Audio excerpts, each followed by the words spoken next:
he really going to be on this team next year? I don't know. I don't know if I'd even say he's part of the core, but do you realistically see him getting another contract with the Detroit Pistons? Personally, I do. Just because at a certain point you do have to try to keep some of those guys that have the longer relationships with Cade. And I know Isaiah Stewart's pretty tight with Cade and they have a good relationship. And Isaiah Stewart really loves being in Detroit and really obviously has taken in that Detroit mentality.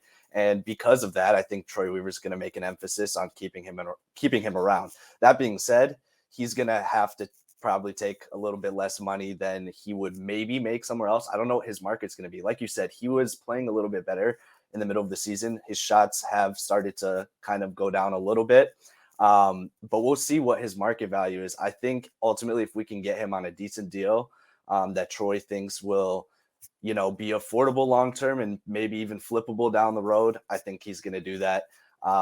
It is interesting because he absolutely was someone who was at the top of the core, quote unquote, or near it for a long time. But now with guys like Bagley and Duran and Wiseman all crowding that area, it's going to be tough for him to do that. Now, if he can find that 3-point shot and be consistent with it and show progression in terms of his driving and his defense and stuff like that, he can play the 4. And if he can play the 4 and play it well, I think he can find a good role on the team. But if he can't do that, it's gonna be time to say goodbye, unfortunately. I'm looking at his stats and I'm like, well, he's shooting 4 threes a game, 32%, which he had a terrible, like cold shooting stretch, which tanked it because it was looking pretty respectable for the most part. And so you see the growth there at just 21 years old from his 3-point shooting. In a year from now, hopefully it could be a little better. And I don't necessarily expect him to be a 40% 3-point shooter, but maybe it could be in the high 30s. High 30s, yeah. For the growth you've already seen this year. And I do think there might have to be like a culture in play because at the end of the day, he loves being here. And you can't keep a guy around just because the fans like him, but he embodies everything you like about Detroit, right? He screams Detroit at you.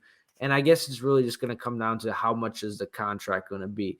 Yeah. If it's like 8 to 12 million, that'd be great. Is that realistic? It probably is going to be 12 to 16 million per year, which I don't know. Does that really hurt you in the long run? But yeah, I think he deserves at least one more year, honestly. I'm going to say he's part of the core, and I'm pretty sure you agree with that, right? Yeah. At least for now. He's bought himself some time. I agree on that one. For sure.